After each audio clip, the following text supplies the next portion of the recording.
ST सच्ची कहानियों पर आप सभी का स्वागत है।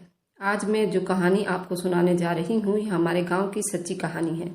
एक मजदूर आदमी चौधरी के सामने हाथ जोड़कर खड़ा था।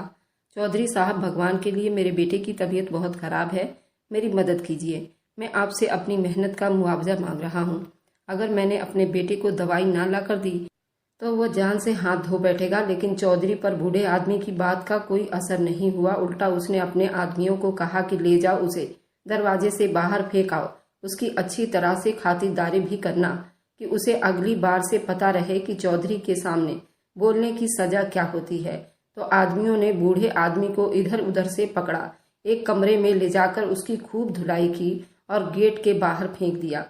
बूढ़ा आदमी शराब देता हुआ वहां से जा रहा था, मगर किसी ने उसकी एक ना सुनी। चौधरी राजवीर अपने ड्राइवर से बोला, जल्दी से गाड़ी निकालो, मेरी गुड़िया बेताबी से मेरा इंतजार कर रही होगी। ड्राइवर बोला, चौधरी साहब, मगर गाड़ी का टायर तो पंचर है। चौधरी ने एक जोरदार तमाचा ड्राइवर के मुंह पर मारा और बोला, कामचोर, तुम लोगों से कोई एक काम अच्छे से भी नहीं होता। मुफ्त के टुकड़ों पर पल रहे हो ना, काम के ना काज के। जाओ, जाकर जल्दी से दूसरी गाड़ी का बंदोबस्त करो। मुझे वक्त पर एयरपोर्ट पहुंचना है। अगर मैं वक्त पर एयरपोर्ट ना पहुंचा तो मैं तुम सबकी खाल उधेड़ दूंगा। नमक हराम कहीं के। ड्राइवर ने जल्दी से दूसरी गाड़ी साफ की। गाड़ी का फ्रंट दरवाजा चौधरी के लिए खोला जाता था। राजवीर बोला, जाते हुए गाड़ी खेतों के पास लेकर चलना, ताकि मैं देख सकूं खेतों में कामकाज हो रहा है या नहीं। ड्राइवर ने जाते हुए गाड़ी खेतों के पास कुछ देर के लिए रोकी। चौधरी राजवीर ने देखा गांव के सब मजदूर लगातार काम करने में बिजी हैं, जिन्हें देखकर चौधरी राजवीर गंदी सी मुस्कुराहट मुस्कुराया, क्योंकि गांव के ज्यादातर लोग अपनी निजी खेती होने के बावजूद भी चौधरी राजवीर के मोहताज थे। चौधरी राजवीर ने उनसे उनकी जमीनें छीन ली थी। अब गांव के सब लोग चौधरी राजवीर की गुलामी करने पर मजबूर थे, क्योंकि अगर ऐसा ना करते तो शायद चौधरी राजवीर उन्हें जिंदा ना छोड़ता। चौधरी राजवीर ने वापस गाड़ी में बैठते हुए शहर की राह पकड़ ली, जहां चौधरी राजवीर की बेटी बाहर से पढ़कर जिला बरेली के रघुनाथपुर गांव वापस आ रही थी। चौधरी राजवीर के एक ही बेटी थी, जिसे उसने बहुत नाजों से पाला था। चौधरी राजवीर अपनी बेटी ममता को खुद से दूर नहीं करना चाहते थे, लेकिन ममता की जिद की वजह से चौधरी को ममता को बाहर चीन भेजना पड़ा था, क्योंकि ममता की दिल की इच्छा थी कि वह बाहर विदेश में जाकर पढ़ाई करे और वापस आकर अपने गाँव वालों की बहुत सेवा करे। इस बात से बेखबर थी कि उसका बाप अपने मजदूरों पर कितना जुल्म ढाता है। ममता की माँ बहुत सादा और दयालु औरत थी, गरीबों की मानो मसीहा थी, पर उसकी चौधरी के आगे जुबान तक ना खुलती थी। उन्होंने ममता की बहुत अच्छी परवरिश की थी। यही वजह थी कि ममता बाहर विदेश से पढ़ने के बावजूद भी बहुत नरम मिजाज की थी और लोगों पर रहम करने वाली थी। वह बिल्कुल भी अपने बाप की फितरतों से बिल्कुल उल्टा थी, अपने से ज्यादा गांव वालों के बारे में सोचती थी। ममता की यही बात चौधरी को बिल्कुल भी पसंद नहीं थी। जब चौधरी एयरपोर्ट पहुंचा तो उसने सामने अपनी बेटी को आते हुए देखा। चौधरी राजवीर का ये हाल था कि जब भी वह अपनी बेटी को देखता तो दुनिया का हर काम और हर टेंशन भूल जाता था। चौधरी राजवीर की बेटी उससे बहुत प्यार करती थी। चौधरी राजवीर बेटी से मिलने के बाद बहुत खुश हुआ। चौधरी राजवीर एयरपोर्ट से अपनी बेटी को लेने के बाद गांव रघुनाथपुर आ गया। वापस आने के बाद हवेली में बहुत रौनक लगी हुई थी। ममता ने घर आते ही सबसे पहले गरीबों को लंगर लुटाया था। ये देखकर ममता की गरीबों में इतनी लंगर बांटती जा रही है, चौधरी राजवीर को बिल्कुल भी अच्छा नहीं लगा। वह बोला, बेटी, तुम क्यों इन गरीबों के मुंह लगती हो? ये लोग तो पहले ही बहुत हरामखोर हैं, तुम क्यों इतनी दौलत इन पर लुटा रही हो? ममता बोली, पापा, मैं इनको ये सब देकर उन पर कोई एहसान नहीं कर रही हूँ। उनका हक है जो मैं उन्हें दे रही हूँ। ममता जानती थी उसका बाप गांव वालों के साथ बहुत ज्यादती करते हैं, उन्हें उनकी मेहनत का पूरा पैसा भी नहीं देता। गरीब किसानों से मेहनत भी खूब करवा लेता है। वह करती भी तो क्या करती, अपने बाप के खिलाफ नहीं जा सकती थी। अपनी माँ से मिलने के बाद ममता ने अपने बचपन के दोस्तों से मिलने हवेली से निकली और खेतों के तरफ चल पड़ी। ममता को ये सब देखकर बहुत दुख होता था। उसके बचपन की सहेलियां अपने माँ बाप के साथ खेतों में काम करती हैं। ममता की सहेलियां ममता से मिलकर बहुत खुश हुई। गांव की सभी औरतें ममता से बहुत प्यार करती थीं, क्योंकि वह गांव के हर इंसान को बहुत इज्जत देती थी। उसने ये कभी घमंड नहीं किया कि मैं एक जमींदार चौधरी राजवीर की बेटी हूँ। ममता को घर से निकलने की देर हो चुकी थी। चौधरी राजवीर को ये बात बर्दाश्त नहीं हो रही थी। वह गांव की औरतें और लड़कियों के साथ मेल जोल रखे, क्योंकि चौधरी राजवीर खुद गांव के लोगों को गंदा समझता था। वह चाहता था उसकी बेटी भी उनकी तरह बने। चौधरी राजवीर की पत्नी मोनिका चौधरी को बहुत समझाती थी, वे गांव वालों पर इतना जुल्म मत ढाया करें। लेकिन चौधरी राजवीर किसी की सुनने वालों में से कहाँ था। उल्टा अपनी पत्नी को डांट देता था कि तुम अपनी लेक्चर अपने पास रखा करो। मैं अच्छे से जानता हूँ कि मुझे क्या करना चाहिए और क्या नहीं करना चाहिए। काफी देर के बाद जब ममता हवेली लौटी तो चौधरी राजवीर काफी ज्यादा गुस्से में दिख रहा था। ममता को देखते ही चौधरी राजवीर का गुस्सा एकदम गायब हो गया। चौधरी राजवीर ममता से बोला, ममता, मैंने तुम्हें कितनी बार समझाया कि गांव वालों के मुंह मत लगा करो, लेकिन तुम मेरी बात नहीं सुनती हो और ना समझती हो। ममता बोली, पापा, मैं अपनी सहेलियों से मिलने गई थी और फिर अपने गांव के सभी लोग बहुत अच्छे हैं, वह मुझे अपनी बेटियों की तरह प्यार करते हैं। चौधरी राजवीर बोला, अच्छा जल्दी से हाथ मुंह धोकर आओ, तुम्हारी माँ ने खाना तैयार कर दिया है, मिलकर खाना खाते हैं। काफी दिन के बाद आज मैं अपनी बेटी के साथ खाना खाऊंगा। ममता ने हाँ में सिर हिलाती हुई चली गई। एक दिन सुबह सवेरे हवेली में एक औरत आई और चौधरी राजवीर से बोली, माफ करना चौधरी साहब, मैं सुबह सवेरे आपकी चौखट पर आ गई हूँ, लेकिन मैं क्या करूँ, मैं अपने हालात के हाथों बहुत मजबूर हूँ। आपको तो पता ही है, मैंने पिछले दिनों अपनी बेटी का रिश्ता तय किया हुआ था। लड़के वाले अभी शादी करना चाहते हैं, मगर हमारे हालात इतने अच्छे नहीं हैं कि हम अभी शादी कर सकें। मेहरबानी करके हमारी मदद करिए और जो मेहनत हमने आपके खेतों में की है उसकी मजदूरी हमें दे दीजिए। ये सुनते ही राजवीर बहुत गुस्से में आ गया और बोला, क्या ये काफी नहीं कि तुम लोगों को 2 टाइम की रोटी मिल जाती है? अब क्या मैं तुम लोगों की बेटियों की शादी का भी ठेका मैंने ही ले रखा है, और जो मेहनत तुम मेरे खेतों में करते हो उस मेहनत के बदले में तुम्हें अनाज भी देता हूँ। जाओ, दफा हो जाओ यहाँ से, और आज के बाद इस हवेली के दहलीज पर पांव मत रखना। मुझसे बुरा कोई नहीं होगा, जिसे देखो मुंह उठाकर इधर आ जाता है। सबने सरकारी माल समझा हुआ है। राजवीर की बेटी ये सब लॉन में खड़ी होकर सुन रही थी। उस औरत की बेबसी पर बहुत तरस आया, लेकिन वह चाहकर भी कुछ नहीं कर सकती थी। वह अपने बाप के हाथों बहुत मजबूर थी। उसके बाप ने उसे सख्ती से मना कर दिया था कि वे गांव वालों के साथ कोई मेल जोल ना रखे। ममता अब बहुत परेशान थी और कैसे गांव वालों की मदद करे, और चाह कर भी गांव वालों के लिए कुछ नहीं कर पा रही थी। गांव में कुछ दिनों से अजीब सी गर्मा गर्मी थी। गांव का हर आदमी परेशान था। किसी की भी बहन बेटी की इज्जत सुरक्षित नहीं थी। हर किसान एक दूसरे को ये बात बताने से कतरा रहा था, उसके घर ये कांड हो गया है। हर किसी को लग रहा था उसकी बेटी की इज्जत खराब हो चुकी है, क्योंकि ऐसे ही तो नहीं कोई इतनी भारी रकम देकर जाता है। ये खबर चौधरी राजवीर तक पहुंची कि गांव में रोजाना रात को एक 7 फीट का आदमी आता है। वह लोगों के घरों में घुस जाता है और सिर्फ कुंवारी लड़कियों की इज्जत खराब करता है, और जाते हुए नोटों से भरा एक बैग रखकर चला जाता है। गाँव के हर आदमी ने उस इंसान को पकड़ने की बहुत कोशिश की, मगर कोई भी उस आदमी को पकड़ ना सका। गांव में डर की एक लहर फैली हुई थी। गांव के किसान जमा होकर चौधरी राजवीर के पास पहुंचे कि किसी तरह उस इंसान को पकड़े ताकि हमारी इज्जत सुरक्षित रह सके। चौधरी राजवीर खुद बड़ा परेशान था। वह इसलिए परेशान नहीं था कि लोगों की इज्जत खराब हो रही थी, बल्कि वह इसलिए परेशान था कि अगर किसानों को ऐसे ही पैसे मिलते रहे तो कोई भी मेरी गुलामी नहीं करेगा। हर किसान मालो माल हो जाएगा और मेरे खेतों में खेती करना छोड़ देगा, जो कि राजवीर को किसी कीमत भी मंजूर नहीं था।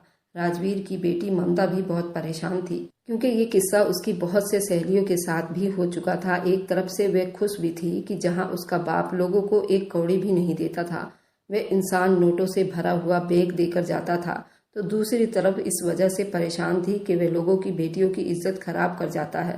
वह किसी को मुंह दिखाने के काबिल नहीं रह जाती हैं। राजवीर ने अपने बहुत से आदमी पहरे पर लगा दिए ताकि वह इंसान पकड़ा जाए और उसे कड़ी से कड़ी सजा दी जा सके। पहरे लगाते हुए 3 दिन हो चुके थे, मगर उसका कोई फायदा नहीं हुआ। पता नहीं कैसे वह इंसान रात के अंधेरे में सबकी नजरों से बचकर निकल जाता है। उसने पहले ही घर तय किया होता था। वह हर रात 2 बजे घरों में जाता और अपना काम करके बाद में जल्दी से वहां से गायब हो जाता था। कोई भी आदमी उसे पकड़ नहीं पा रहा था। राजवीर इस बात से बहुत परेशान था। क्या वह इतना ताकतवर इंसान है जो कि किसी से भी पकड़ा नहीं जा रहा है? एक दिन रात के पहरे के बाद वह राजवीर के आदमी सुबह सवेरे जब हवेली आए और बताया कि वे आदमी नहीं पकड़ा गया तो चौधरी राजवीर ने उनकी खूब धुलाई की। तुम सब उस एक आदमी को नहीं पकड़ सकते? क्या तुम लोगों से ज्यादा ताकतवर हो गया है? लगता है मुझे खुद ही कुछ सोचना पड़ेगा। मैं भी देखता हूँ कि अब वो मुझसे कैसे बचेगा। आज तक राजवीर के हाथ से कोई भी बच नहीं पाया था। तुम लोग जाओ और जाकर अपना काम करो, ये सब मैं खुद कर लूंगा। उस इंसान ने राजवीर की रातों की नींद हराम कर रखी थी। राजवीर का हर पल बेचैनी में बीत रहा था। दिन रात यही सोचता रहता था कि मैं उस आदमी को कैसे पकड़ूं जिसने मेरे गांव में, मेरी रियासत में आकर यहाँ पर चीज खराब कर रहा है। गांव वालों ने 2 बार इस इंसान को देखा था और पकड़ने की बहुत कोशिश की थी, मगर वह इंसान पकड़ा ना गया। किसानों के बताए हुए हुलिये के हिसाब से उस इंसान की काली दाढ़ी और बड़ी बड़ी मूछें थी, लेकिन उसका चेहरा पहचानना किसी के बस में नहीं था। वह इंसान कौन है? राजवीर ने हुक्म दिया कि गांव के वह लोग जिनके चेहरे पर दाढ़ी है सभी को जमा किया जाए। कुछ देर के बाद गांव के कुछ आदमी जिनके चेहरे पर दाढ़ी सजी हुई थी हवेली में हाजिर किए गए। राजवीर ने उन लोगों से बड़ी सख्ती से पूछताछ की। सच सच बताओ, तुम में से कौन रात को लोगों के घरों में घुसता है और लोगों की बेटियों की इज्जत खराब करके बदले में नोटों से भरा हुआ बैग रख जाता है? तुम्हारे लिए यही अच्छा है कि तुम खुद ही सच बता दो, वरना मेरे पास सच का पता लगाने का और भी बहुत तरीके हैं। तुम्हारे लिए अच्छा यही है कि तुम खुद ही अपने जुर्म कबूल कर लो। अब जल्दी से बताओ कि तुम सब में से वह कौन सा इंसान है। तो वह सारे लोग चुप रहे, क्योंकि वे जानते थे अगर उन्होंने अपनी सफाई में कुछ कहा तब भी राजवीर कभी भी नहीं मानेगा। उल्टा उन्हें जुबान चलाने की सजा भी दी जाएगी, क्योंकि ये पहले भी कई बार हवेली में हो चुका था। जो भी अपनी सफाई में देना या अपने हक के लिए आवाज उठाता तो बदले में राजवीर अपने आदमियों से उसकी खूब धुलाई करवाता। राजीव उनसे बोला, मुझे लगता है तुम लोग ऐसे नहीं मानोगे। तुम लोगों को समझाने के लिए मुझे दूसरा तरीका इस्तेमाल करना पड़ेगा। डर के मारे गांव के वह लोग थर थर कांपने लगे। राजवीर के जुल्म वह अच्छी तरह से जानते थे। वह सब हाथ जोड़े हुए बोले, राजवीर साहब, हमने कुछ नहीं किया। हमारे पास इतने पैसे कहाँ से आएंगे? हमारे घरों में तो खुद खाने के लाले पड़े हुए हैं, हम किसी को क्या देंगे? राजवीर को उनकी बात पर बिल्कुल भी यकीन नहीं आया। अपने नौकर से एक कोड़ा मंगवाया और बेदर्दी से उन लोगों को मारने लगा। वे लोग दुहाइयां देते रहे, मगर राजवीर उनकी दुहाइयों को कोई असर नहीं ले रहा था। ममता, जो अपने कमरे में बैठी अपने मैगजीन में बिजी थी, अचानक लोगों की आवाज सुनकर बाहर आई। उसने आते ही अपने बाप के हाथ से वह कोड़ा छीन लिया और बोली, पापा, आप ये क्या कर रहे हैं? क्यों इन बेचारों पर इतना जुल्म कर रहे हैं? आखिर क्या किया है इन लोगों ने? तो राजवीर बोला, ममता, तुम मेरे मामले में टांग मत अड़ाओ, अंदर जाओ। तुम नहीं जानती गांव में जो कुछ हो रहा है उन्हीं में से एक है जो ये सब कुछ कर रहा है। ममता बोली, आपको कैसे यकीन है कि उनमें से ही वह एक है जो ये सब कर रहा है? कोई बाहर का आदमी भी तो हो सकता है जो हमारे गांव में आकर ये सब कर रहा हो। इन्हें मारने की बजाय आपको चाहिए कि आप उस आदमी को पकड़िए। ये सब गांव वाले बेकसूर हैं, इन्हें ऐसे मारने का कोई फायदा नहीं है। ममता उनसे बोली, प्लीज अब आप लोग अपने अपने घर जाइए और पापा की तरफ से मैं आप लोगों से माफी मांगती हूँ। उन लोगों के चले जाने के बाद राजवीर ने अपनी बेटी से बोला, क्या जरूरत थी तुम्हें उनसे माफी मांगने की? मैंने आज तक कभी किसी से माफी नहीं मांगी। तुमने मुझे उनके सामने बहुत छोटा कर दिया। वह गुस्से में ममता से कहते हुए वहां से चले गए। ममता अपने जाते हुए बाप को देखकर सोच रही थी, क्या कभी भगवान मेरे पापा को भी अच्छा इंसान बनाएगा या फिर ऐसे ही अपने लोगों पर जुल्म करते रहेंगे? राजवीर उस इंसान को पकड़ने की दिन रात आइडिया सोचता रहा। वह जानना चाहता था आखिर उस गांव में ये कौन है जो इतना मालदार है। गांव के सभी किसान तो मेरे टुकड़ों पर पलने वाले हैं। किसी की इतनी औकात नहीं कि वे इतनी भारी भरकम किसी को रकम दे सके। ममता ठीक कह रही थी कि ये कोई बाहर का आदमी भी तो हो सकता है, लेकिन बाहर के आदमी को कैसे पकड़ा जाए? राजवीर सोचने लगा, मुझे लगता है बाहर के आदमी को पकड़ने के लिए मुझे गांव से बाहर पहरा लगाना पड़ेगा, ताकि अगर कोई बाहर का आदमी गांव में दाखिल हो तो उसे जल्दी पकड़ा जाए। मेरी ये तरकीब जरूर काम करेगी। राजवीर ने अपने सभी आदमियों को बुलवाया। उनसे बोला, तुम सबको गांव से बाहर पहरे लगाना होगा, ताकि कभी भी कोई आदमी गांव के अंदर दाखिल ना हो सके। अगर कोई आदमी बाहर का गांव में आ रहा है तो उसे जल्दी पकड़कर मेरे पास लेकर आना। याद रखना, इस काम में जरा भी कोताही नहीं होनी चाहिए, वरना तुम लोगों की खैर नहीं होगी। राजवीर के सारे आदमी गर्दन नीचे झुकाए राजवीर के सामने खड़े थे। जी चौधरी साहब कहते हुए वहां से चले जाने लगे तो चौधरी बोला, सुनो, तुम लोगों को पहरा रात के अंधेरे में देना है, ताकि गांव में से किसी को भी मालूम ना हो सके कि तुम लोग पहरे पर हो। अब जाओ और अपने अपने काम पर लग जाओ। आधी रात को राजवीर के आदमी पहरा देने के लिए गांव से बाहर गए और सूर्य उदय होने से पहले ही वापस लौटे। राजवीर को लगता था वह अपने साथ उस इंसान को लेकर लौटेंगे, लेकिन वह तो खाली हाथ लौटे। राजवीर से बोले, चौधरी साहब, हमने किसी भी ऐसे इंसान को गांव में आते हुए नहीं देखा। सारी रात हमने अच्छे से पहरा दिया। चौधरी गहरी सोच में डूब गया। उसने अपने आदमियों से कहा, तुम लोग जा सकते हो, अब मैं उस इंसान को अपने तरीके से ढूंढ लूंगा। उस काम के लिए चौधरी ने एक चाल चली और चौधरी राजवीर को पूरा यकीन था इस तरह उस इंसान को जरूर पकड़ लूंगा। एक दिन राजवीर अपनी बेटी ममता से बोला, ममता बेटा, आज मुझे एक बहुत जरूरी काम से शहर जाना पड़ेगा। हो सकता है मुझे वहाँ एक दिन भी लग जाए, इसलिए मैं चाहता हूँ कि तुम रात को मेरे बिस्तर पर सो जाना, ताकि दूसरे को मालूम ना हो सके कि मैं गांव से बाहर गया हूँ। यहाँ मेरे बहुत से दुश्मन हैं जो हर टाइम मौके की तलाश में रहते हैं। तो ममता बोली, पापा आप फिक्र ना करें, मैं आपके बिस्तर पर सो जाऊंगी और माँ का भी अच्छे से ख्याल रखूंगी। तो राजवीर बोला, नहीं, मैं तुम्हारी माँ को भी अपने साथ लेकर जाऊंगा। घर में दूसरे नौकर चाकर और पहरेदार मौजूद होंगे, तुम्हें परेशान होने की कोई जरूरत नहीं है। ममता बोली, पापा आप फिक्र ना करें, मैं अच्छे से अपना ख्याल रख सकती हूँ, मुझे उसके लिए किसी की भी कोई ज़रूरत नहीं है। आप मेरी तरफ से बेफिक्र होकर जाइए, अपना काम निपटा कर घर आइए, यहाँ मैं सब कुछ देख लूंगी, बस अपना और माँ का ध्यान रखना। राजवीर ने अपनी बेटी से ये बात छुपाई कि वह उस इंसान को पकड़ने के लिए एक चाल चल रहा है। उसके लिए वह अपनी बेटी का इस्तेमाल कर रहा था। उसमें कोई शक नहीं है कि राजवीर अपनी बेटी से बहुत प्यार करता था। वह अपनी बेटी को कोई भी दुख कभी नहीं दे सकता था, लेकिन उन सब के बावजूद भी ये सब कुछ करना उसकी मजबूरी थी, क्योंकि अगर वह ऐसा ना करता तो वह कभी भी उस इंसान को ना पकड़ पाता जो लोगों की बेटियों की इज्जत को खराब करके एक भारी भरकम रुपए दे जाता था। राजवीर, उसकी पत्नी और नौकर के अलावा किसी को मालूम नहीं था कि राजवीर हवेली में मौजूद है। सबको यही पता था कि वह किसी जरूरी काम से 1-2 दिन के लिए शहर जा चुका है। चौधरी ने खुद को और अपनी पत्नी को हवेली के एक तहखाने में छुपा लिया ताकि कोई उन्हें देख ना सके। चौधरी के नौकर उनकी पत्नी को खाने पीने के सारे सामान उसी तहखाने में दी जाने लगी। चौधरी दिन के ढलने का इंतजार करने लगा। जो ही शाम हुई, चौधरी के इंतजार की घड़ियां खत्म हो गई। वह धीरे धीरे कदम उठाता हुआ तहखाने से निकला और हवेली के मेन दरवाजे से अंदर दाखिल हो गया। तहखाने जो कि हवेली की पिछली साइड पर बनाया गया था, इसलिए हवेली के अंदर दाखिल होना कोई मामूली बात नहीं थी। चौधरी, उनकी पत्नी छुपते छुपाते धीरे धीरे कदम उठाते हुए हवेली के अंदर दाखिल हो गए। हवेली में पूरी तरह से सन्नाटा छाया हुआ था। कोई भी नौकर चाकर या पहरेदार नजर नहीं आ रहा था। चौधरी ने ममता के कमरे की तरफ देखा तो उसके कमरे की लाइट ऑन थी, जिसे अंदाजा लगाया जा सकता था कि वो पढ़ाई में बिजी है। चौधरी अपनी पत्नी से बोला, इसका मतलब है कि ममता अभी तक मेरे बिस्तर पर सोने के लिए नहीं गई है। यही मौका है, चलो चलकर छुप जाते हैं। अभी वे दोनों अपने कमरे की तरफ जा रहे थे, किसी के आने की आहट सुनाई दी तो वे दोनों जल्दी से छुप गए। कुछ देर के बाद जब उन्हें ऐसा महसूस हुआ कि वहाँ कोई नहीं, तो वहाँ से निकले और अपने कमरे की तरफ चल पड़े। कमरे में जाकर चौधरी की पत्नी ने गहरा सांस लिया और चौधरी से बोली, पता नहीं ये क्या मुसीबत है, हमें अपने ही घर में चोरों की तरह रहना पड़ रहा है। तो चौधरी बोला, सब्र करो, हम भी तो देखें कि वे कितना रहमदिल इंसान है, जो लोगों की इज्जत खराब करने के बाद उन्हें इतना सारा माल देकर जाता है। मेरे अलावा इस गांव में किसके पास इतना माल दौलत है जो उन किसानों पर लुटा रहा है। बाहर से किसी की बोलने की आवाज आई तो चौधरी और उसकी पत्नी जल्दी से खड़े होकर पर्दे के पीछे छुप गए। कुछ देर के बाद ममता कमरे में दाखिल हुई।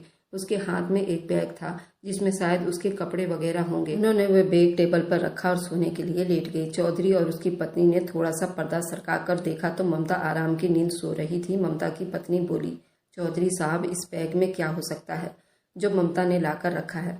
चौधरी गुस्से से बोला, चुप रहो, या ना हो कि हमारी मौजूदगी का किसी को पता चल जाए और मेरे सारे किए कराए पर पानी फिर जाए।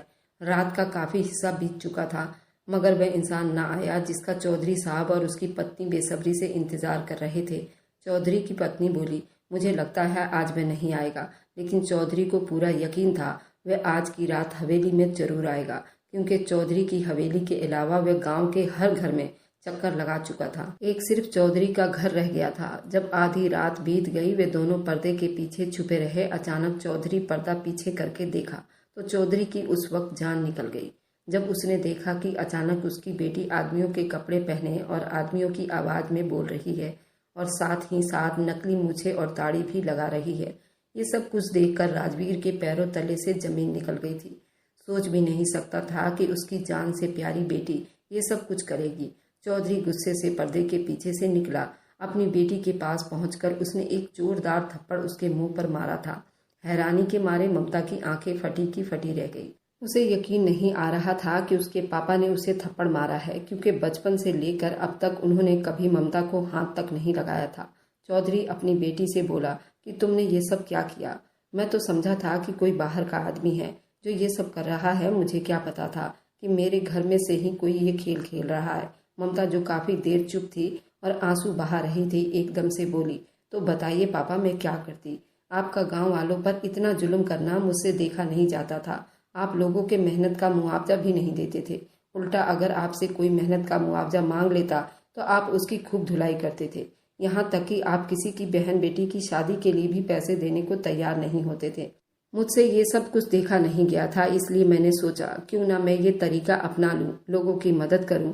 मैंने कुछ मदद नहीं किया, बल्कि मैंने तो बस उन हकदारों को उनका हक दिया है जो कि आज तक आप उनसे छीनते आए हो, और हकदारों को उनका हक देना कोई गलत बात नहीं है। मैंने आपको ये बात इसलिए नहीं बताई थी कि अगर आपको मालूम हो जाता तो आप मुझे कड़ी से कड़ी सजा देते, क्योंकि आपकी अदालत में किसी को भी कोई माफी नहीं मिलती है।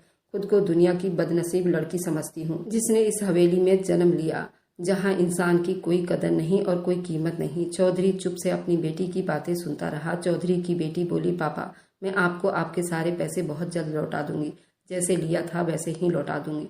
चौधरी अपने आंखों में आंसू लिए बोला, बेटा, मुझे इन पैसों की कोई ज़रूरत नहीं है। मुझे माफ़ कर दो। मैं भटक गया था। दुनिया की दौलत ने मुझे अंधा कर दिया था। लालच ने मुझे अच्छे बुरे की तमीज़ भुला दी थी। मैं तुमसे वादा करता हूँ, आज के बाद मैं किसी का भी हक नहीं खाऊंगा, और मैं आज ही गांव के सारे किसानों को उनका हक दूंगा। सच्चे दिल से अपने गुनाहों की तौबा करता हूँ। राजवीर ने गांव के सारे किसानों से छीनी हुई उनकी जमीनें वापस कर दी। मेहनत मजदूरी करने वालों को उनका मुआवजा दिया।